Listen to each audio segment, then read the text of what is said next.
Kailan magsisimula yung bayaran ba, yung pagbigayan ng padulas? Where does it start? Well, How do they do? Well, even before the bidding, this is what was relayed to me by contractors. Even before the bidding, alam na kung sinong panalo. Ito rin ang sinasabi ng mga sources ko sa loob ng DPWH. Alam na kung sino. And, di ba, meron naman tayong procurement law na 9184, di ba? Tapos napalitan na ng bagong procurement law. I think it's 12003 ba? Pero hindi naman yun ang nasusunod. No? Mayroong unwritten na procurement law. Ano? Ito na yung ina-apply sa bidding pagdating sa mga diyang kalokohan na ganyan. Ano? Unang-una, ang unang qualification ng mananalong bidder is sino ba ang pinakamalaking magbigay ng porsyento.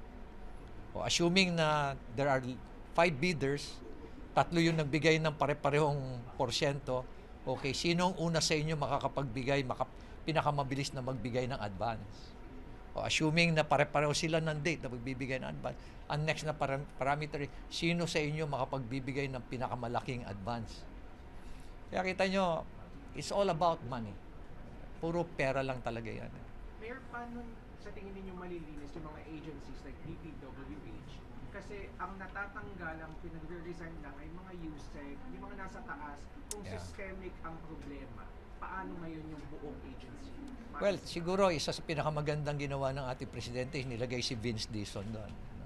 And I know Vince. He's a non-nonsense. I've known Vince since 2005. I've worked with him when I was in the Special Action Force, ganun din sa NTF.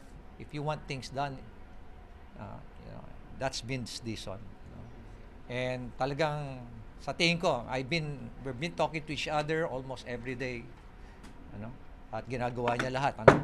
Second is, kailangan i-adapt na ng DPWH yung open data policy. Na kailangan i-publish nila, lahat ng projects nila, yan din ang direction ni Secretary Vince. Nung nag-uusap kami, ipapublish yung program of works, feasibility study, ipapublish yung ipapublish yung bill of quantities, ipapublish din yung mga geotechnical study o kaya soil test para malaman lahat. Kasi sabi sa akin ng isang source ko sa DPWH, sir, ang nangyayari kasi is from the top, from the sabi niya, ito yung sinabi niya sa akin, from the top management, ibababa dun sa planning kay Yusek Cabral, ito na yung gagawin mo, ito na rin yung para sa mga congressman, ito na yon. So ang gagawin ni Cabral, gagawin niya yung plano, cut and paste, tapos sa kanya ibababa sa mga DPA, sa mga regional and district engineer. I-adapt na lang nila. Kaya makikita niya, sabi niya, sir, kung titingnan mo yung mga geotechnical study, yung mga program of work, halos pare-pareho, puro cut and paste yan. Kaya kung the only way you will be able to really determine kung talagang maayos talaga yung pagkakagawa niyan at yung talagang walang kalokohan na nangyari, pag-aralan mo yung feasibility study at yung program of work, at pati yung bill of quantities, yan yung mga documents na papag-aralan nyo. Diyan yung makikita talaga kung may kalokohan talaga yan. Kailan mo nang lalabas ang pera, Vince? Yes. Bago pa, pag kunyari, bigayan so mag-a-advance ba si contractor? Ay, talagang mag-advance na. Bago pa lumabas yung pondo mula sa DPWH? Ay, oo naman. Kuwan na yung kagad. Usapan na kagad yan. Bago pa lang mag-umpisa ang bidding, maglalabas ka na ng pera. Kasi ikaw ang taker. Even before sabi ko nga sa inyo, even before the bidding process, alam naman na kung sino ang mananalo. Tapos yung mananalo na, bahala na rin siya. Actually, meron na rin sistema. Aside from yung, let us say, ako yung taker. Taker ang tawag nila . Ako yung mananalo. Kung sino yung mga natalong quotation ng mga bidders, may porsyento rin sila. O kaya, ang sistema is, hindi ko sila bibigyan ng porsyento, pero yung bid mo, ako magbabayad doon sa bid documents mo lahat. Sasali kayo, ako magbabayad. Sa next na bidding, ikaw naman ang mananalo, O babayaran mo rin yung bid documents namin. Kaya umiikot-ikot lang. So maraming paraan. I had a chance to talk to another contractor. Sabi niya, Mayor, sa Region 3, sila na rin ang magbibid kasi sa totoo lang, sila na rin yung contractor actually. Gumagamit lang sila ng ibang kumpanya pero actually sila na yung contractor. So sila na rin ang magpapabid, sila na rin ang magbibid. Pero nakikita niyo, sir, dun sa BGC Boys. Sa tingin ko, isa yon sa mga sistema na nangyari. Kasi yung informante ko, taga Region 3 na contractor. Kaya yung pala yun, nung pinapanood ko yung sinasabi ni Senator Lacson kahapon, saka ko naisip, ito pala yun. Isa ito siguro sa mga MO nila. So, paano bakit yung DPWH, Mayor, yung picture ba na pinakita ni Bryce? DPWH yung namimigay ng pere. Nasaan point yun sa sindikato?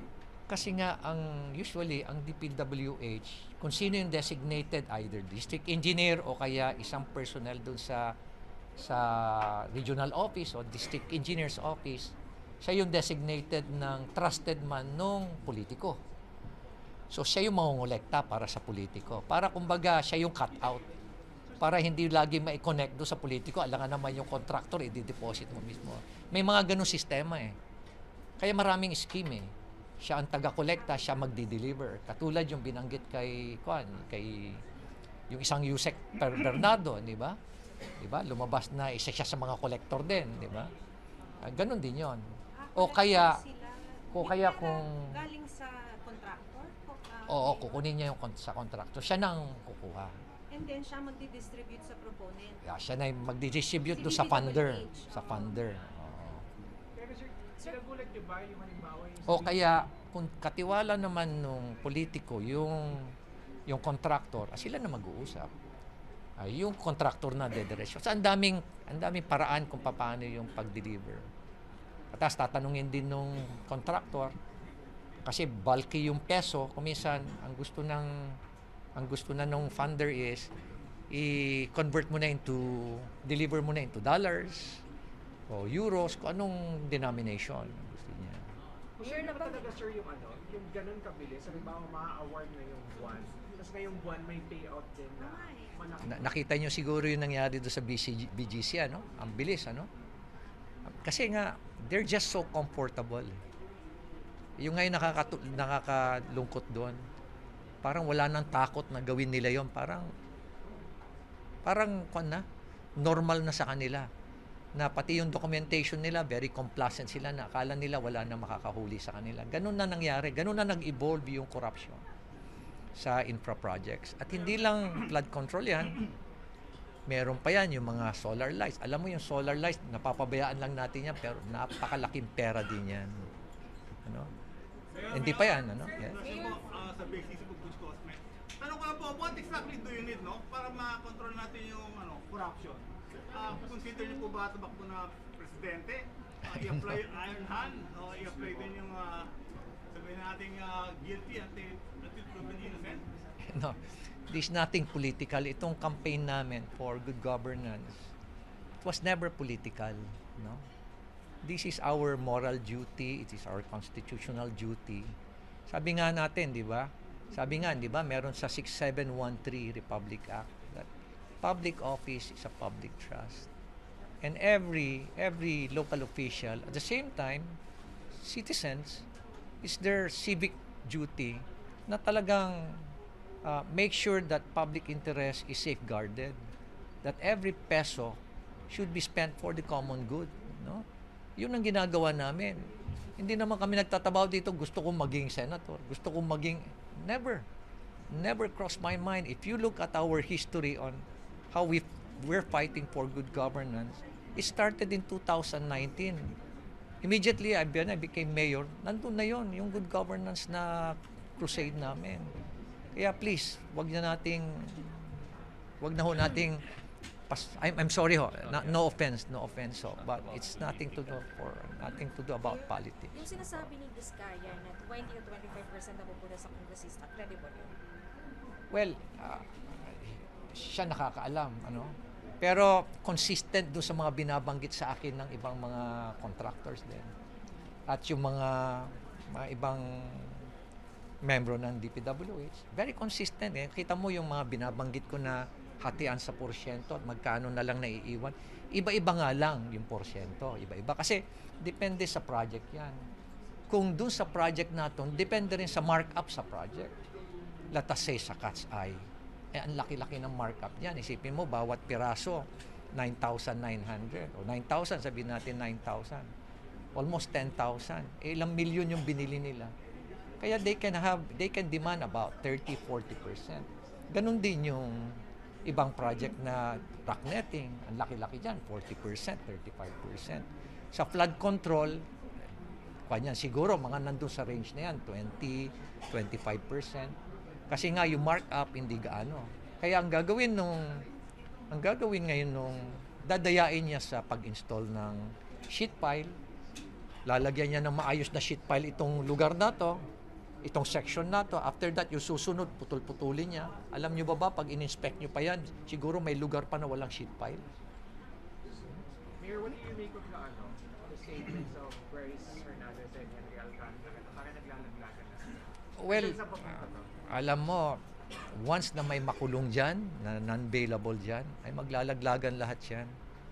Ako sa experience ko, being with CIDG, PNP, once na nag-umpisa na yung nakulong na dyan, maglalaglagan na yan. Sa isa rin, ang ginagawa nila ngayon, nagpupul sila ng resources, itong mga politiko, itong mga nagkakasabwatan na sila sa DPWH. Right now siguro, baka nagmi-meeting na sila, lahat. Pati na rin yung mga contractor na ayaw magsalita. They're pooling the resources, hiring expensive PR firms para gumawa ng issue o manira ng mga kami. Maninira sa amin, maninira doon sa mga whistleblowers. Kaya ganun na yung kanilang tinamot. Pati si Kong Toby, sinisiraan. Kong E.S. Bersamin, sinisiraan. Anybody na lalaban sa kanila, sisiraan. So we're prepared for it. Ganun talaga ang trabaho namin. We are always exposed to risk. May vulnerabilities kami na titingnan nila.